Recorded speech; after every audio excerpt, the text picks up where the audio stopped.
obviously a big opportunity, a big stage, a chance to go down to Baton Rouge for what will be a very big game in a hostile environment, and so another opportunity for this program to take a step forward. And so we're looking forward to the challenge and excited.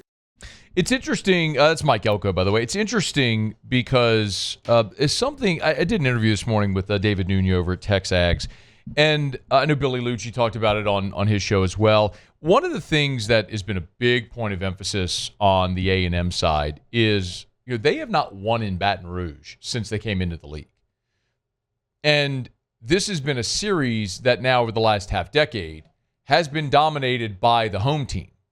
So it's interesting that you've had this back and forth volley now in this series, and the home teams have sort of owned it. And similarly for A&M, they're looking at this going, okay, you've been here before. A year ago, A&M lost in their home field to Notre Dame in their opener, and then they got hot. And remember when LSU went to Kyle Field, that was a battle of the top two teams in the SEC. Those were the two remaining unbeaten teams in the SEC. And LSU was in control of that game until they weren't. We all know the story, right? Marcel Reed came in and sort of turned that game on its head.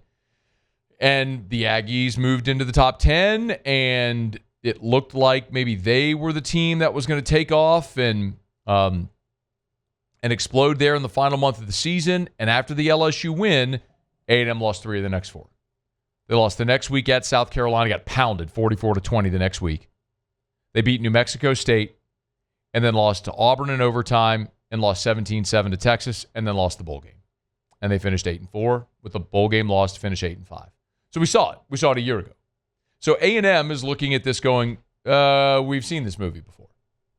We've been really good, and then we lose in Baton Rouge, or we struggle in November. We go 8-4. That's been the narrative around A&M for as long as they've been in the SEC. And you look at what's ahead. They're 7-0. They're undefeated. They're ranked 3rd in the country. And now they're going to go at LSU, at Missouri, South Carolina, Samford, at Texas. They got 4 conference games remaining, 3 of them on the road. And by the way, this is a stretch where they're going to go back-to-back-to-back road conference games.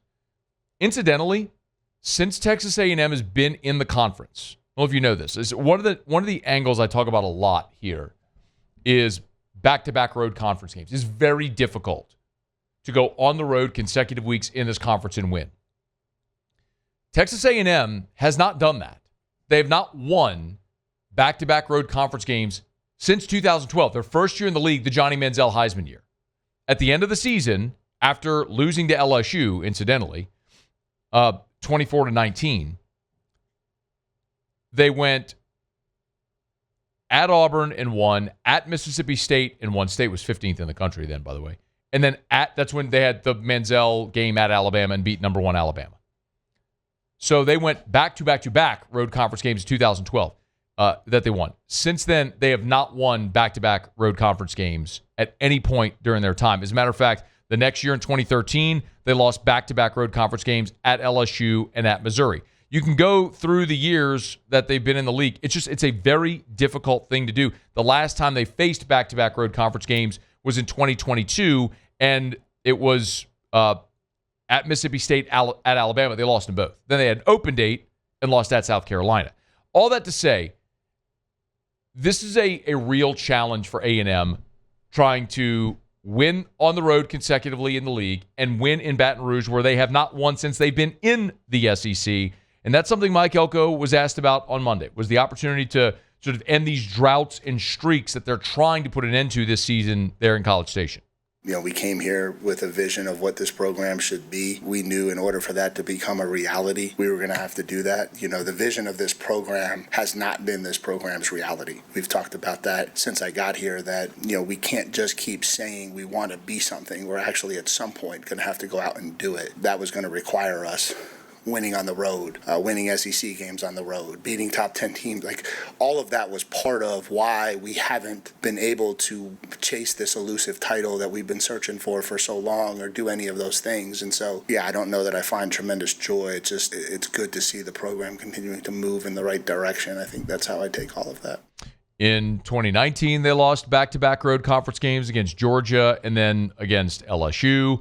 In 2018, they lost back-to-back road conference games against at Mississippi State, at Auburn, lost them both. I mean, you can go through the years. Like, this isn't some fabricated thing that's plucked from the air.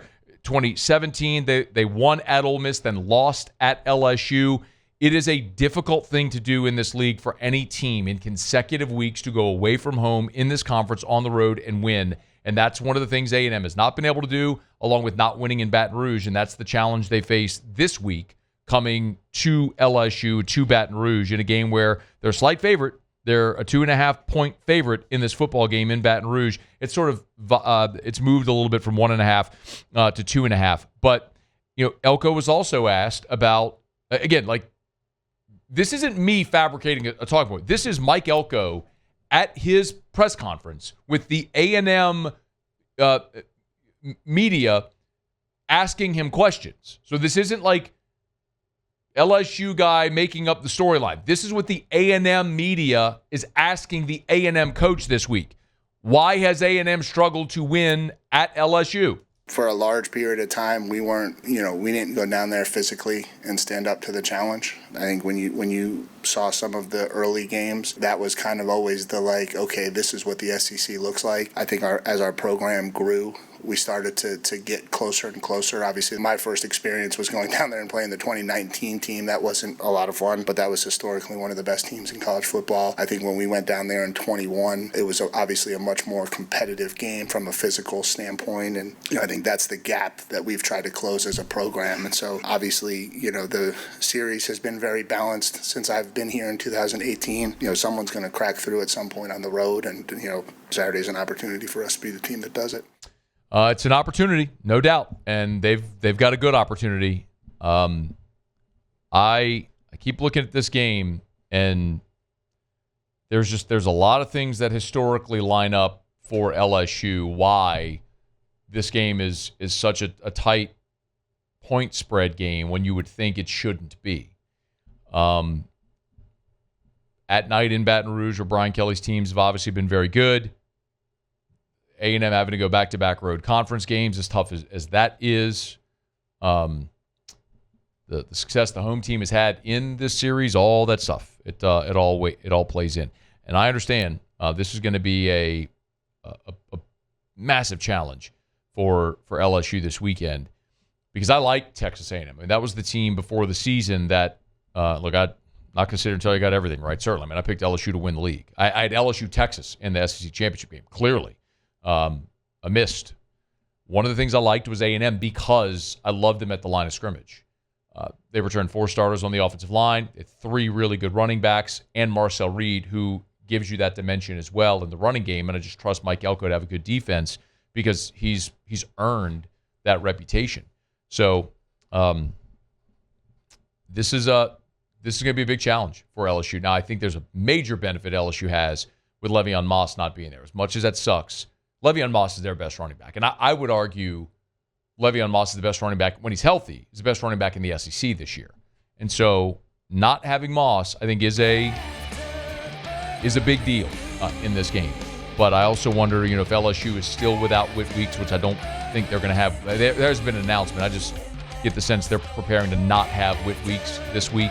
See about Bernard Gooden. How do those absences impact this game? We'll see as we get closer. Hey, thanks so much for watching. Please leave your comments. I love to interact. And be sure to hit the red subscribe button below.